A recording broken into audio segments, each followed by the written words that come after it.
Hello and welcome to today's Medical Innovations and Enterprise BSc Taster Session. Thank you very much for joining us. My name is Hina Karada. I'm a third-year Medical Innovations and Enterprise student here at UCL and your chair this afternoon. We're hoping this taster session will address those course-specific questions you may have and will help you to gain an insight into what it really is like to study on our medical innovations and enterprise undergraduate program. So this afternoon, our speaker, Dr. Amy Lee, will introduce you to some of the great science that you would learn as a student of medical innovations and enterprise here at UCL. Dr. Lee will also provide a summary of the medical innovations and enterprise program, and there'll be a Q&A session for the second part of the event. This session is being recorded and will be made available on our website following today's event. We're here to respond to your questions, so please share them throughout the event using the Q&A function on Zoom. Now, to introduce you to our speaker, we have Dr. Amy Lee, who is a lecturer on the Medical Innovations and Enterprise program at UCL. She has a passion in learning, exploring, researching, and teaching in the interdisciplinary field of medical innovations, of biomedical and tissue engineering, especially in the area of nanomedicine, and developing the new type of material for the next generation implants. She's also interested in business innovation and entrepreneurship, developing new ideas that can be a benefit to society. She is also a fellow of Higher Education Academy. Over to you, Dr. Lee. Thank you. Thank you so much, Hina, for this really kind introduction. Thank you so much for everyone attending this session today. As Hina just introduced, I'll be here to provide you an overview of the medical innovation enterprise and also provide you insight about the careers activity. And then we will also have a short exercise for you to taste to do as what we do in our classroom as well. So without further ado, I'm going to share my screen and where I will go through the slides, and feel free to use the chat function. And then we will also have a Mentimeter session hopefully later when you can interact. Okay, so like Hina introduced, I'm Amy Lee. I'm Dr. Amy Lee. I'm a lecturer and year one lead. I'm also lead for the external liaison for the careers in the Faculty of Medical Sciences. So by the end of the session today, we will have an overview and understanding about this course and why we need to have a course like this and what do you gain from this course, and also understanding medical technology translational pathway from bench to bedside. And then we will engage in a translational game with a real company case. And then how do we assess this company as an investor? So as you probably aware, there's a lot of early stage technology investors out there. How do they assess the technology? How do they make sure they have the right evidence that they can invest on the company, then they reach a successful stage? So what it's like to be an MI student, then I'll pass the floor to Hina, and then she will give you further insight about first-hand experience as a student in medical innovation enterprise course, and then how the student benefit from the connections we help to build from year one. And then we also will provide insight into what kind of connections, what are the partners we have. And then in terms of events, what are the events we hosted so far and how we can help the student in by doing the event and combining with the teaching experience, how then they can develop personal development as well as careers development. Okay, so why medical innovation enterprise? So this course is quite unique because it bridges medical sciences and business.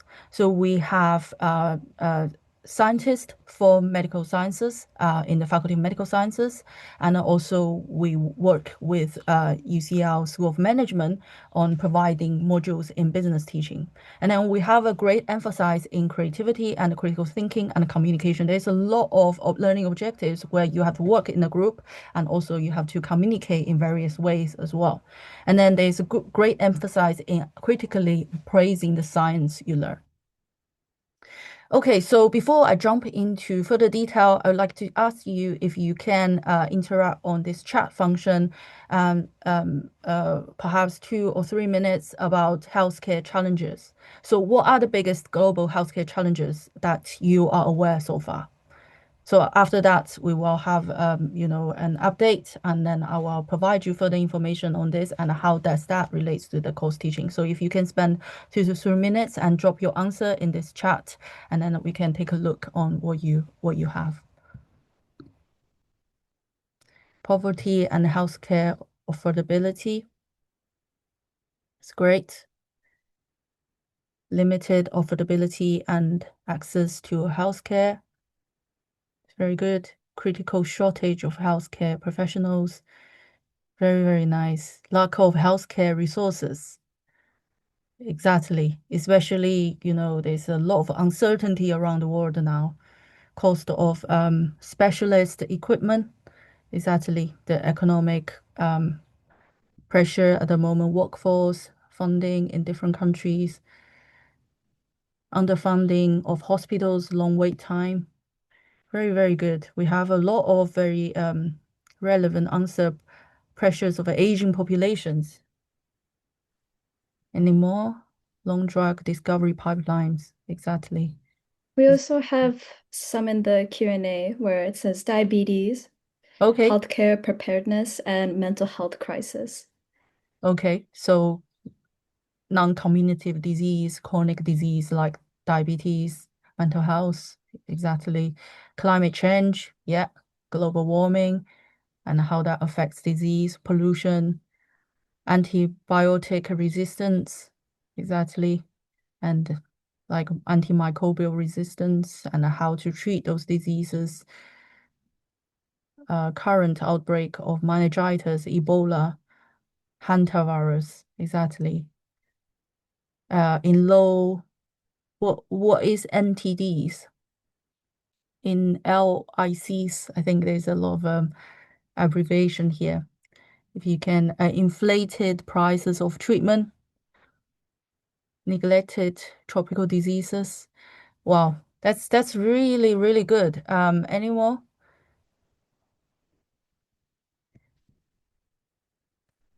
Rise of cancer. Yeah, of course.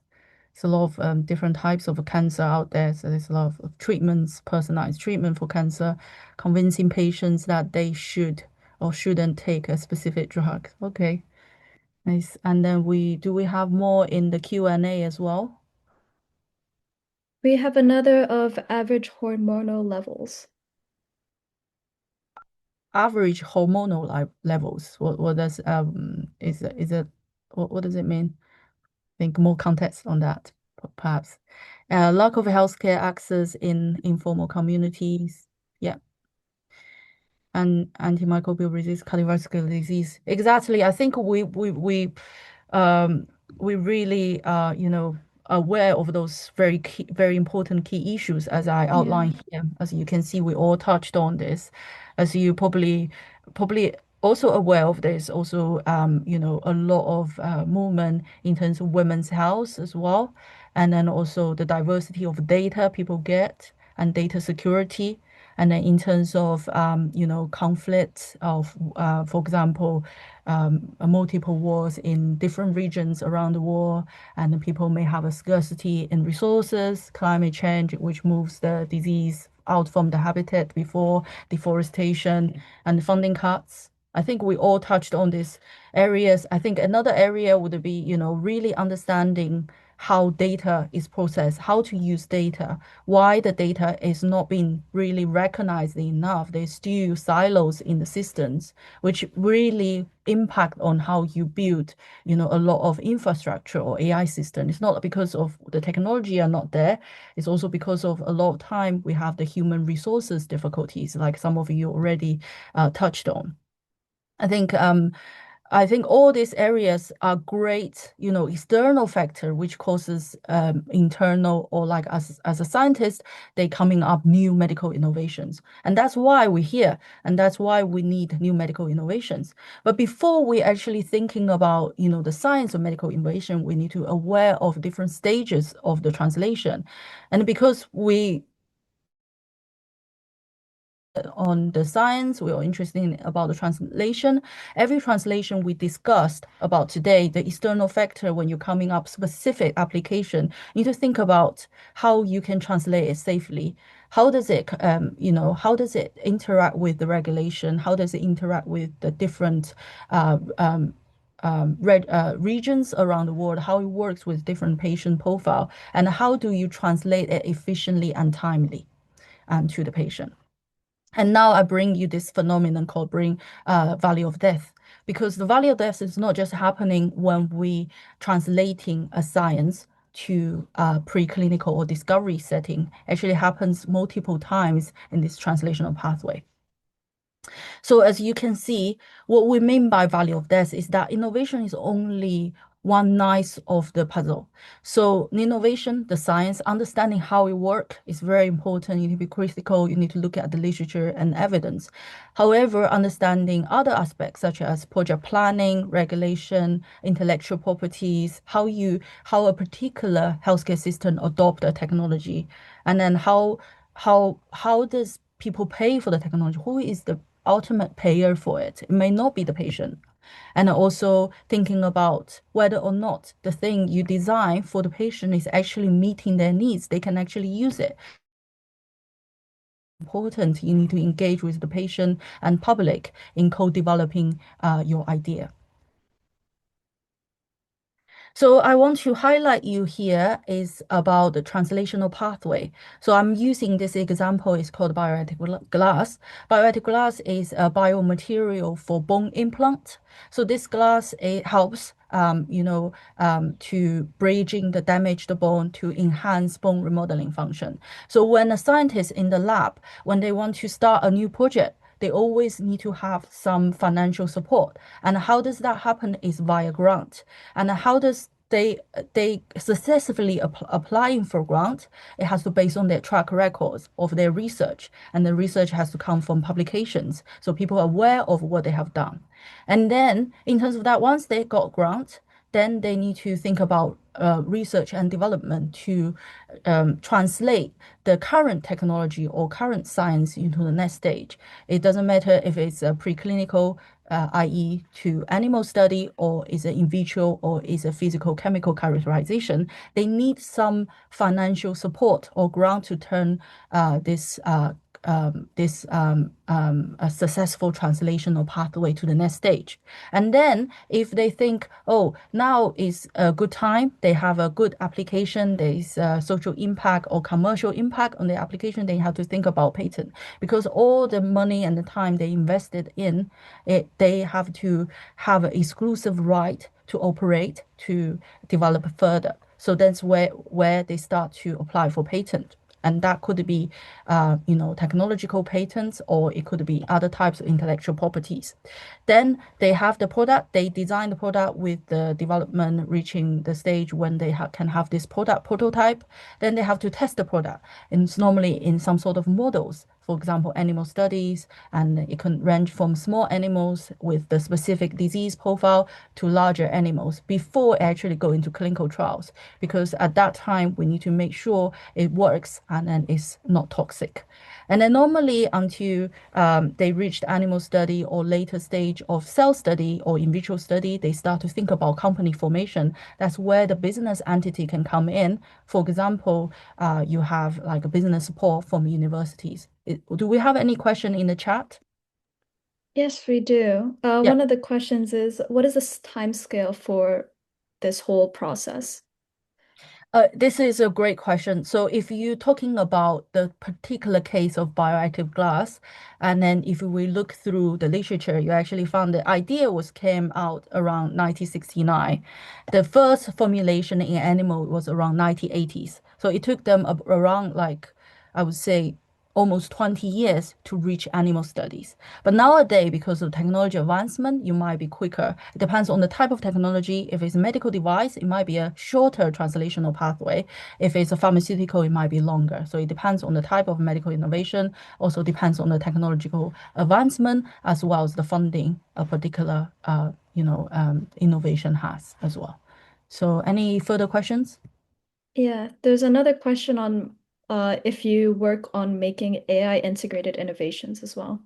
Okay, so what's the particular question? Sorry, I can't see the question. If Hina, The could you? question was if you also work on making AI integrated innovations.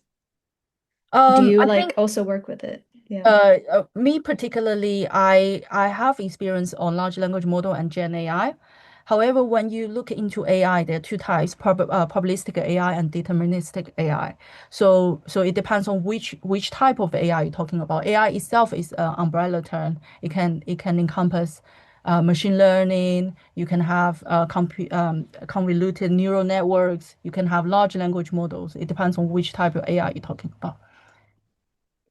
Another question is, there's a couple. What types of industries or people would be involved during this process?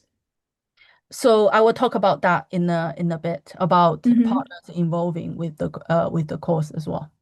And another question is, what are the alternatives to animal study, or is it an inevitable pathway? At the moment, unfortunately, is the widely accepted pathway. So people are developing alternative animal models, and for example, 3D, organoids, and all these, in vitro models, and also computer, machine learning algorithms, bioinformatics, bridging with some of the AI models. But you need to be aware what kind of data you actually train for the AI model, what type of model you're using. So there is currently um, no other models that exceeds animal models. And the animal model has been the traditional and the most conventional pathway and widely accepted. Any other questions? Okay, so I just want to finish the translational pathway. So once we have the company set it up, then that's where the company is ready to gain further investment, such as more like an innovative grant from the government, such as, for example, in the UK, there's a body called Innovate UK, or they can get private funding, such as from angel investor or VC. Then they can have further funding, which because those are more expensive processes and they go into, they can have further funding and to translate their product towards market and ultimately reaching patient impact. So this is just kind of I would say a generic guidance about how it costs. But like I said, it depends on the technology, depends on the innovation, depends on the way people strategize their business. It will be different. So in general, when a medical innovation technology reaching the market, when I say medical innovation, there is a difference between medical innovation and health innovation, which means health tech innovation, which means that medical innovation, it has to be interact with the patient body. It's not like health innovation in a way that you might have like health management software, you may have service, you may have electronic patient records. But for medical innovation, that's something, for example, medical device, it has to interact with the patient. For example, drugs people have to take, it has to interact with the body mechanisms and so on.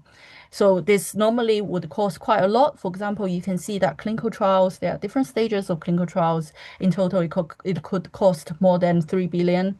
And an animal study can be also quite costly as well. For example, 2 million here, it could be more or less, and depends on the strategy of the business and how they outsource or collaborate and so on.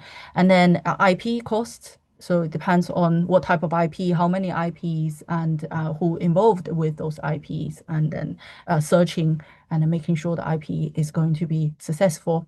And then publication also cost. It depends on the journals people want to publish as well. So now we reach the stage, we have an exercise here. Just want to check how many of us are in the audience. Do we have?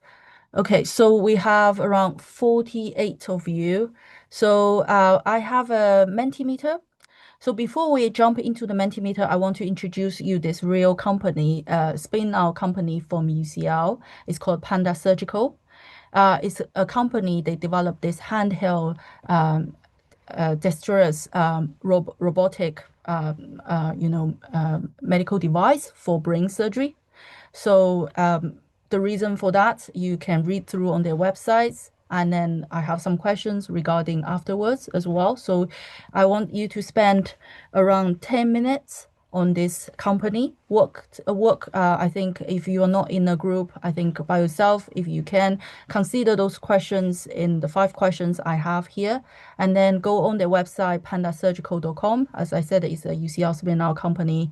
They came up with this technology, and then they have all the information on their website. Take a look on their website, familiarize yourself with the background of the company and then the content on the website.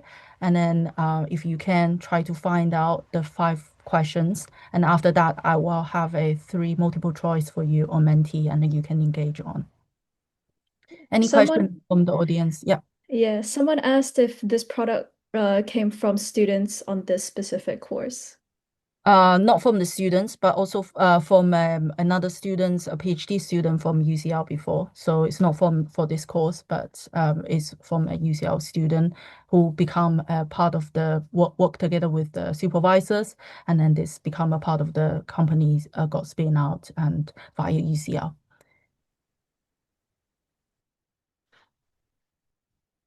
Any other questions? Sorry, I can't see from the chat. So we have a question of, is it possible doing graduate medicine after this degree? Absolutely. So graduate entry medicine, it depends on the course you apply into. However, I would like to say because this course is a lot of emphasis on management and leadership, and it is a great course in that way for graduate entry medicine because those are the key skill set people look out for. Any other questions?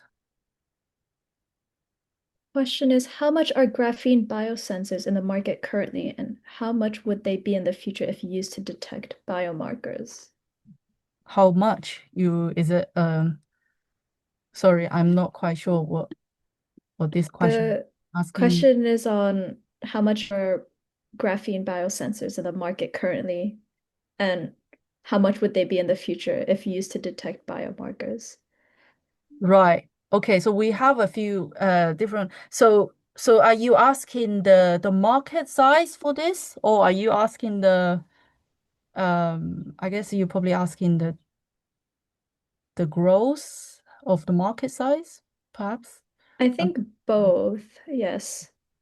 So I think you have to refer back to the market analysis. There are a repository for that. You can search on, and then for the specific application for biomarkers, it depends on the type of biomarker and how ready that technology is. So it depends on how you design a specific technology towards a particular group of patients or particular biomarkers to detect.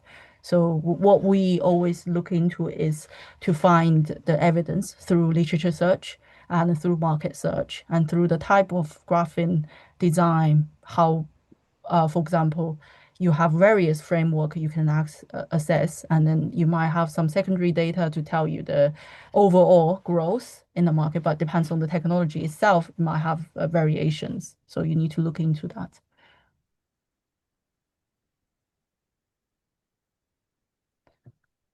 Any other questions? Okay, so if we don't have any other questions, let's spend, I think, 8 minutes here to look through those 5 questions. If you can go on the website Panda Surgical, so panda/surgical.com, and then bear in mind of those 5 questions, looking at the scientific discovery, when did they apply for IP, what type of IP they did apply, and this you might find this on the news press release website, part of the website, and then also preclinical development. When did they have any prototype development? Who was the partner? And then have they undergo any regulatory approval, either MHRA, which is the regulatory body in the UK, or FDA, which is the regulatory body in the US? Or have they done any clinical trials? Who were their partners, hospital for clinical trial? And then have they considered NHS adoption or clinical trials in NHS? And what's their pathway towards that? So you might, if you can consider those questions, and then we can do a Mentimeter multiple choice afterwards. Any other questions in the audience? I realize there's some notification, but I'm not able to see it. Yes. So there's some questions on if do you work with doctors, allied healthcare professionals, or medical students as well? So it depends on, so I will go into this a little bit further when we talk about the course and also the partners as well. So it will be later on after this exercise. And another question is how are there often many apprenticeships or pathways into jobs in this sector soon after graduation?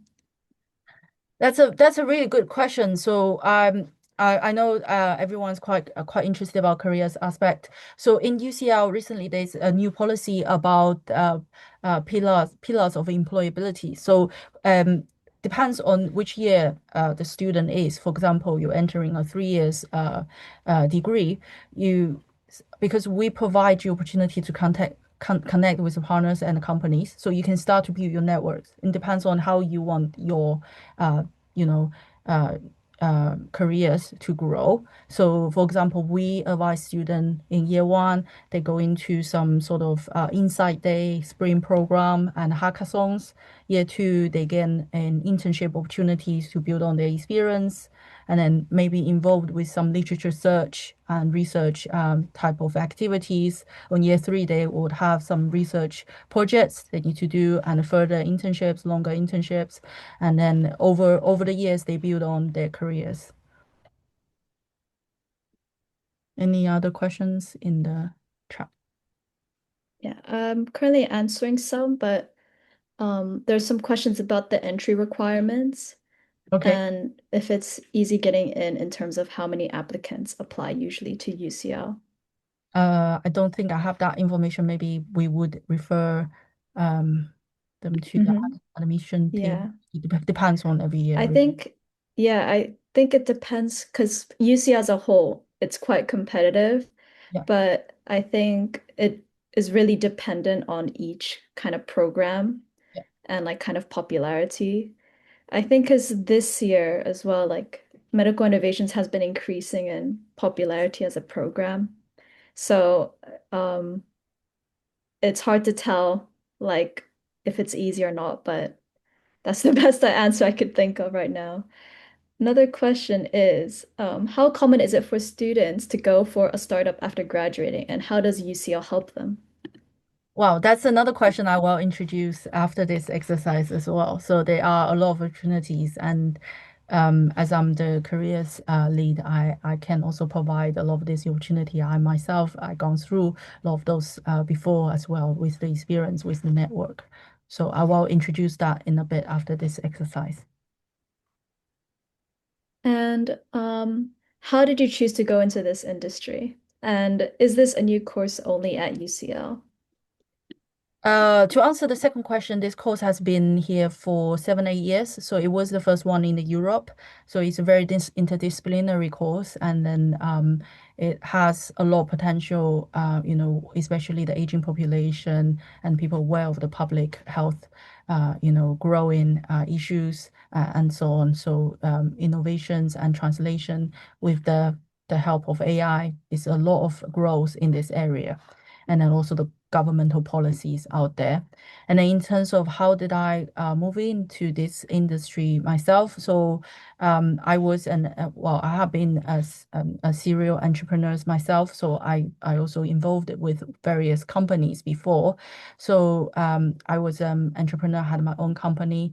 Then I have always been really interested in the interdisciplinary areas and also intersection between business and medicine. So this is my own interest, and then building collaboration networks is something I enjoy to do. So I think that depends on, and then also obviously this course matches this vision really well, and with the impact of social benefit at the end of it. Another question is, how many students are there currently in the class of Bachelor of MIE? So we have a quite small cohort. We normally have 30 to 50 students, and then we have small group teachings, which I will talk about later as well. So in terms of cohort, students are quite, I'm sure this is probably for Hina a question. I heard like students all quite close together. So do you want to share some insight, Hina? Into kind of Like how the many student, how is your experience with interaction with your colleagues, for example?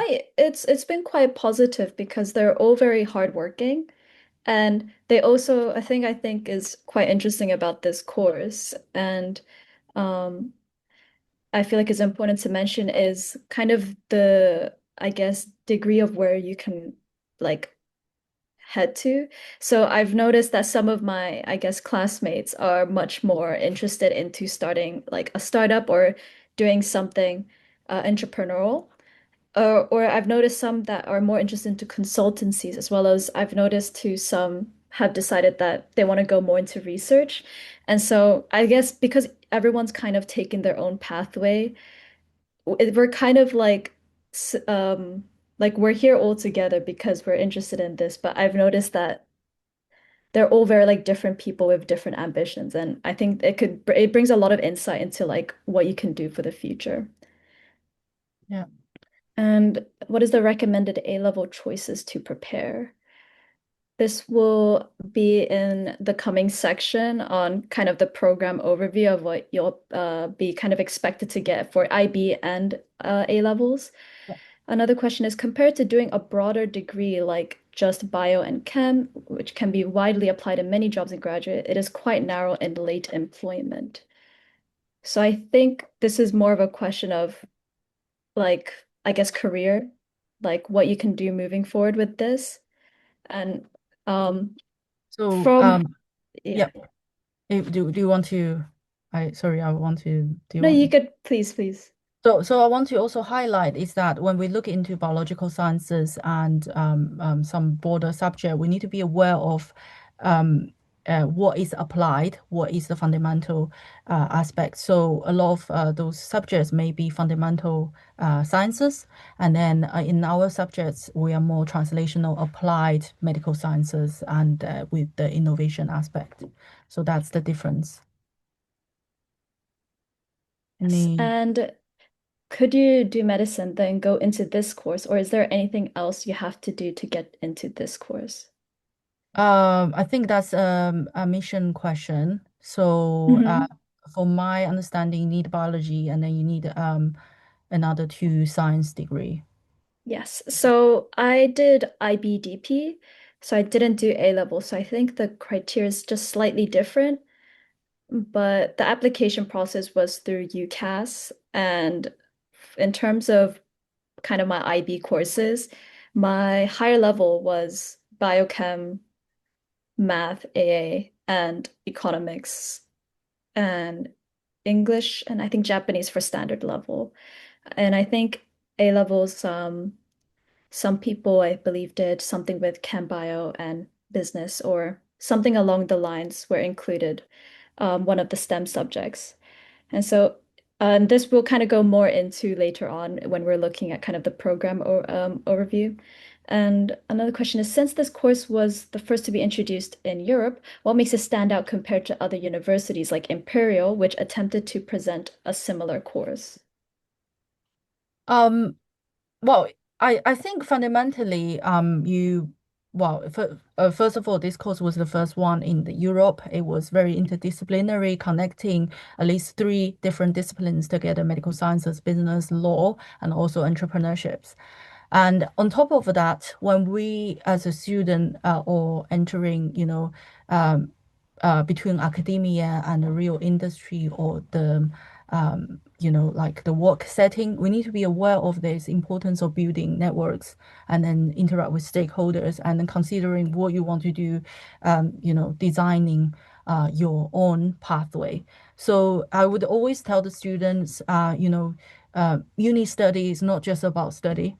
It's also about, thinking about your experience and thinking about what you achieved, how does that build for your personal development, and then what's your network, and also thinking about what is like maybe the job experience you did and things like that. So it's overall as a whole. So I would say there are similar courses, but also it depends on what under your circumstances you want to build. So this course provides you the flexibility of having, I think Hina already mentioned, although they all in the same course with their colleagues, everyone has their different ambitions towards the end. Yeah.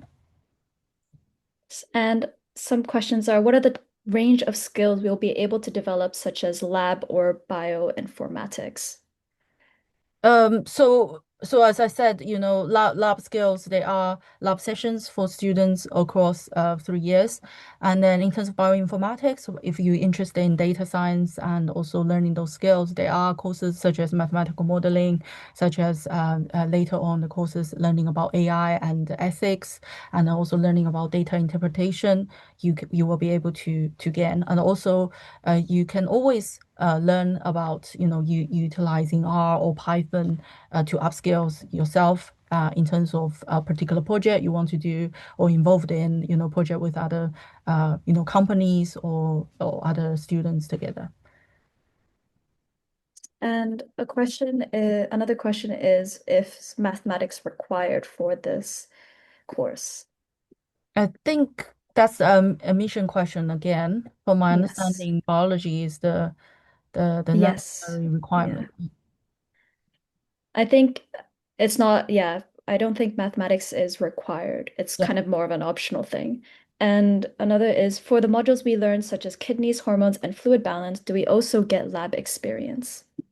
So, in year one, you will have a lab session. I think that's like overall modules. So you have 6 modules that's physiology related, like you said, the kidney, and you have cardiovascular, you have gut, liver, and you have musculoskeletal, and also impair inflammation. All this they combine together. They give you a like overall lab session. They run across, from my understanding term one until term two. And then so you have this lab session kind of in parallel. And another question is, medical science is perceived to be quite busy. How does the workload of MIE compare to the other courses in medical science? I think this might be a question for Hina. Do you want to? Yes. I would say in first year, because of the kind of the structure of the first year is quite busy because you're quite literally getting the foundations of ensuring that we have all the understanding of like medical sciences done. So the first year gets quite busy. However, from second year onwards, it's the workload is much more balanced in terms of, trying to keep what is it, a Okay. work-life balance. And so like it's a really good balance. And I wouldn't say it's quite busy afterwards. So like while it can be quite intensive initially, it definitely gets much easier over time. And some question is, are you able to move from bio or chem degree into this for a master's? I think this is depends on again what's your personal development scope. So I would Hmm. say, and then normally master is more like more specific subject you go into. So it depends on which one you want to navigate. So it wouldn't be chemistry, it would be a certain type of chemistry that you want to explore, or another type of more interdisciplinary area or application area you want to go into. Yeah. And what kind of innovations have you worked on, Amy? Okay, that's a good question. So, the first one I worked with was an intracranial stent. It's a biomaterial for intracranial stent for stroke patient. And then I worked on a research teaching platform. It's a laboratory management system. Then I worked on a biomarker collection device, which collects the earwax sample of the people to track their biomarkers. Then currently I'm working on an osteoporosis detection platform that's kind of from my PhD background. I worked in osteoclast, which is a bone resorbing cells. And then I also involved in building health innovation society community. So I currently have building a community of health innovation people in the UK. And then also I have been involved with various other types of consultancy projects with companies as well. And and with like, will this skill be substantial if someone was to consider getting into clinical science? What are the essential skills for clinical science? What's the question? Um, Sorry. the question is more of like through this, like I assume this program and doing this program and the skills you get from it, can it be substantial if someone will be tr considering getting into clinical science instead? I think it depends on how you tailor your pathway again. So you might, Hmm. because for clinical science, that's very specific, you might have to gain some mentorship or internship, particularly for that area. So that's Hmm. a very quick answer. I know we have only 20 minutes, so maybe we can move on. And then if there's any further Yes. question, we can answer at the end as well. Yes. Yeah. So thank you everyone for the question. It's really great to hear from everyone. So I'm gonna just briefly share this screen as I have the question for you to answer here. So if you can uh, it's three multiple choice questions. I just want to make sure we kind of wrap up with the exercise, and then you have already know the background of Panasurgical. So let's engage with those questions. And then the Mentimeter code is 46548736. So if you can type in menti.com, and then we can start the exercise here. And then we're going to spend about 3 minutes here, and then we're going to move to the next session on the PowerPoint. Okay, so the first question is, what is the primary clinical problem that Panda Surgical's device is designed to solve? Anyone? Can you all see this?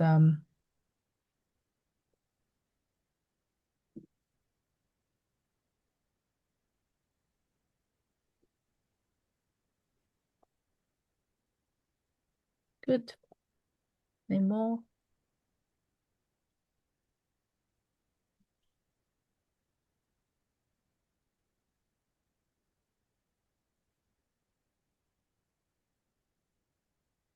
Okay. Any more?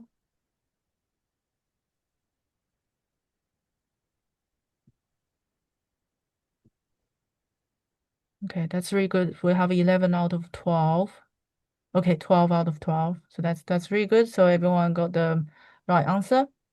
Brilliant. So the second question we have is which patient group represents Panda Surgical's primary target population for its first clinical indication? Well, I think we have some questions on the chat. Yes, so I'll be responding to some of the questions Yeah. that I can respond to and through the Okay, chat. Yes. brilliant. Okay, thank you, Ina.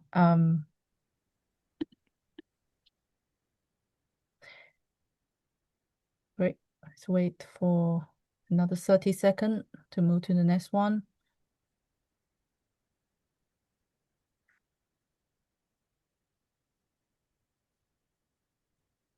Very good. Okay, so most of you getting the correct answer is pituitary adenomas, as it's for brain surgery, has to go to minimally invasive, it's minimally invasive surgery, has to go via the nostril of the patient. So this is the first indication they will move to. The next question is about the team. So Panda Surgical board includes Greg Marshall, Liz Organox. So this company you might have heard of is one of the greatest translation recently attracted 1.5 billion acquisition. So why is this significant from an investor side?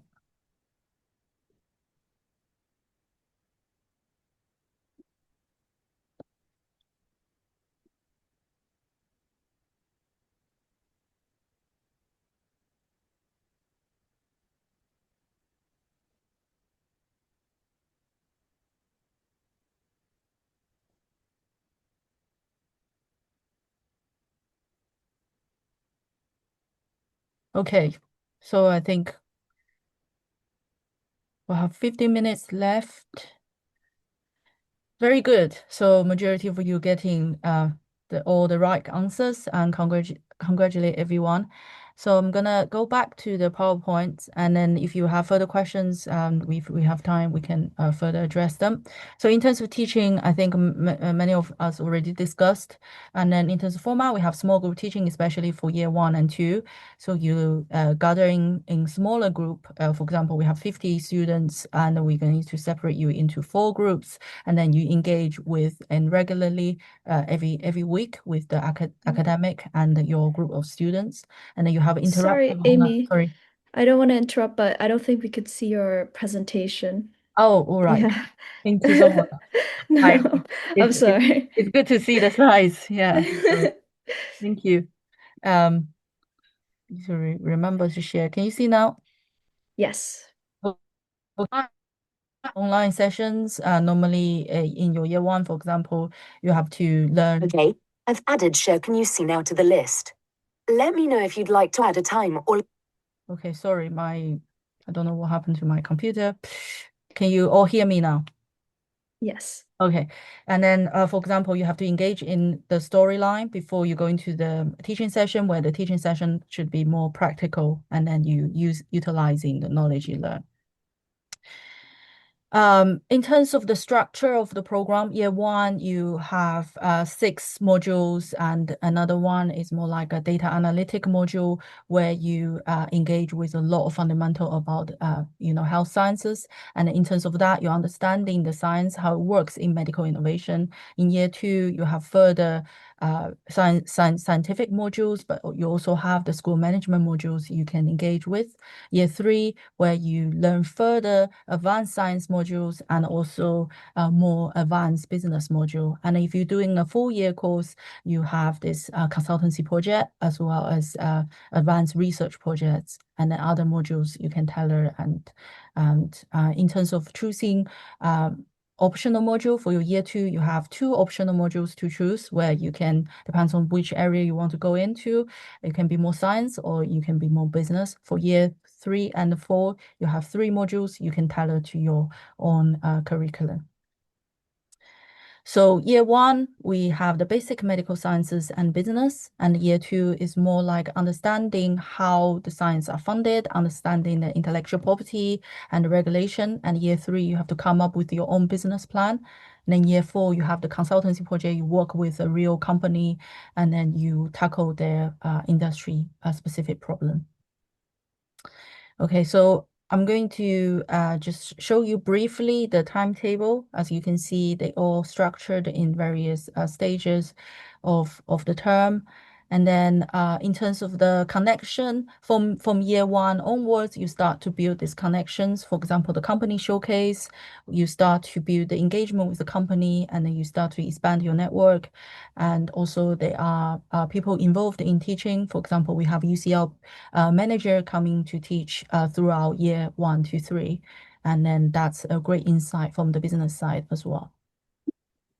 So far we have accumulated over 60 companies and the student can benefit the connection with, and some of the modules they would need to engage with those companies to know more about the founders, and then it's also bring that foundation to the student, the connection, and where in the future if they need to engage with company or involved with company, they can already start to set their connections and engagement. And then this is just an overview of year two, where, as I said, you have 2 optional modules to choose from. And then again, year three, you have 3 optional modules. Sometimes you can choose your elective modules if that's fall into the scope of medical sciences and business. And then year four, you have 3 optional modules to choose with. So how students learn? So from company analysis, you act as a business analyst, and then also you pretend you are part of the company. You work with the company case. You pitch for the company case. So once you engage with company, you assess the company whether or not they're worth for investment. And then you have business plan evaluation where you look into a Innovate UK business plan, and then you work on that. You engage with assessing like an assessor. And then also you develop your business plan in your 3rd year. Then is the research projects. You engage with real research lab experience. there's a lot of group work going on as well. So you work with the group for presentation, you work with the group to solve certain problem learning exercise, and then skill development such as leadership, networking skills, negotiation skills, and also entrepreneurial skills. So what you would learn research experience, and then this is one of the uniqueness of the course is that you work in the lab, you learn how to be a scientist, not just the business side, but also be critical and design or experiment conduct in the lab. And also you learn softer skills, building teamwork, leaderships, communication, problem solving.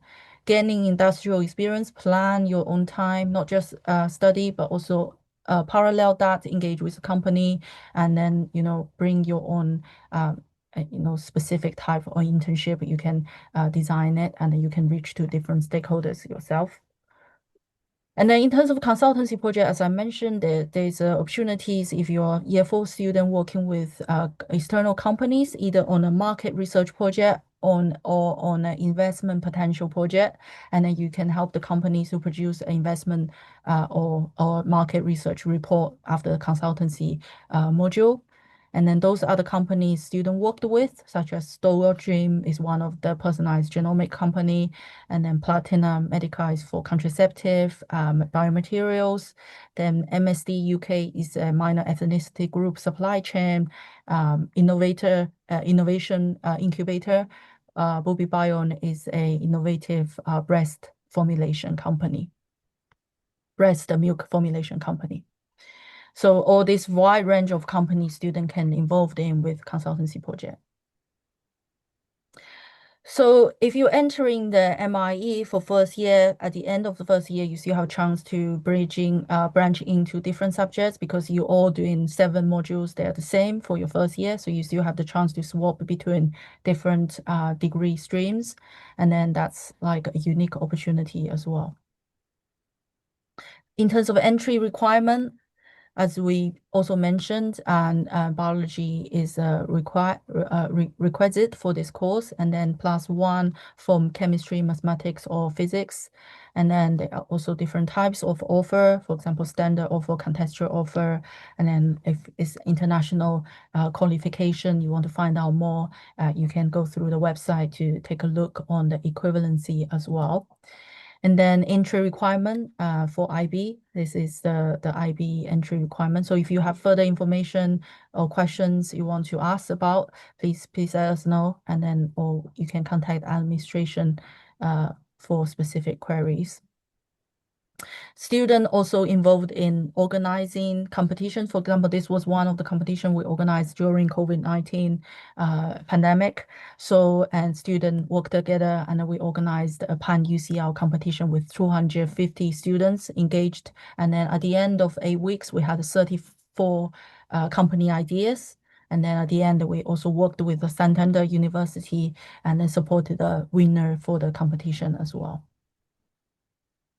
And then we are building this ecosystem of medical innovator. As you can see, this company showcase is one of the starting points where we engage with industry stakeholders as well. So in this LinkedIn group, we have other people, not just our students in there. So it brings all like-minded people together.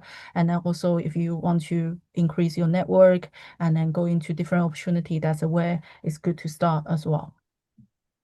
What the student gained so far. So company showcase, we have this was one of the company showcase we had this year. They built this connection, and one of the student group actually then went in to visit the lab in the Y City Imperial College area. So then they went to see the first instance of how the lab is developing a certain technology. And then we also work with incubators and accelerators such as P4 Precision Medicine, Accelerate Babyhan, and also Innovation Forum. We work together with external events and also helping students. For example, this year we had the P4 Precision Medicine bring in their companies for our showcase as well. So some of you mentioned about entrepreneurial journey after your degree. So this is one of the good example. We had Maxime, who was our graduate, and then he went into Oxford did a master in applied genomics. Then he founded this company, and a private ambulance company was featured in a lot of news channel. This was one of the news channel, GBN, but they also featured in a BBC as well. So they're quite successful business now. So as the opportunity, I want to highlight here is that, there is a growing opportunity, especially with the AI, with the advancement, with also the associated pressure, like health pressure. There's a lot of, growth in the life sciences and the medical innovation areas. As you can see the number here, there's 7,000 of life sciences organizations out there in the UK, and 300K plus jobs opportunities, and then it's just growing. And then also there's a lot of turnover in this sector. And then NHS has the new policy of shortened approval for the clinical trials. There will be more revenue generated for NHS in terms of clinical trials and other areas as well.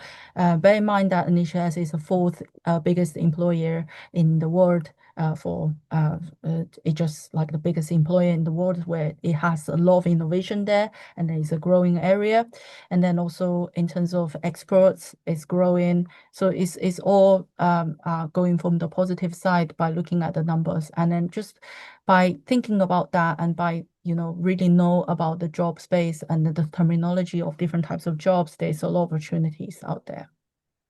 I just want to show you, some very quick slide at the end of what our student ended up to in terms of the careers. As I mentioned, Maxime, he's the founder. He's currently in the UCL Hatchery. Is one of the innovation incubator for the student at UCL. So if you get selected to that incubator, you get equivalent of 32K of funding, and then you get mentorship and also business space. So every year they accept around 50 plus companies there. They all either graduate from UCL within 3 years, or current students from UCL. And then you can see that student going into investments, student going into clinical trial, policy making, and then private equity, consultancy, and so on. So we invite the student coming in to share their experience, to inspire current student. And then also some of them, they are a great mentor for our student as well. As you can see here, there's few of them, they went into LEK, and then they become a mentor. And then our student, when they want to, apply for consultancy, they really provide a lot of insights for them as well. So, and then also for them, sometimes they become a supervisor for them when they go into this, like some fellowship program, and so on. So I just want to give you a very quick snapshot of what different types of careers people can end it up to, and then this might be a useful insight. Yes. And that's Amy. everything from my side. Nice. And So for the questions. we have more questions, but we can't fully answer them, and we have 2 minutes left. So Yeah. because we're out of time, I think we'll have to leave it for there. But if you could please provide us your feedback about today's session by filling out our survey, which will display in your browser after today's event, it'll be greatly appreciated. If you have more comments or questions, you could email one of us, Amy Lee, or me. Sorry, we're running out of time, so. Yeah, I But think we had a few other questions during the session, yes, which was great. So I think yes, this is my email address. So if you want to contact me, reach out to me via email, and please feel free to send yes. me any email you have, and then But thank you all for your comments and questions, and thank you, Dr. Lee, for the excellent session. I hope you all have a great evening, everyone. Thank you so much. Thank you so much. It's a great pleasure.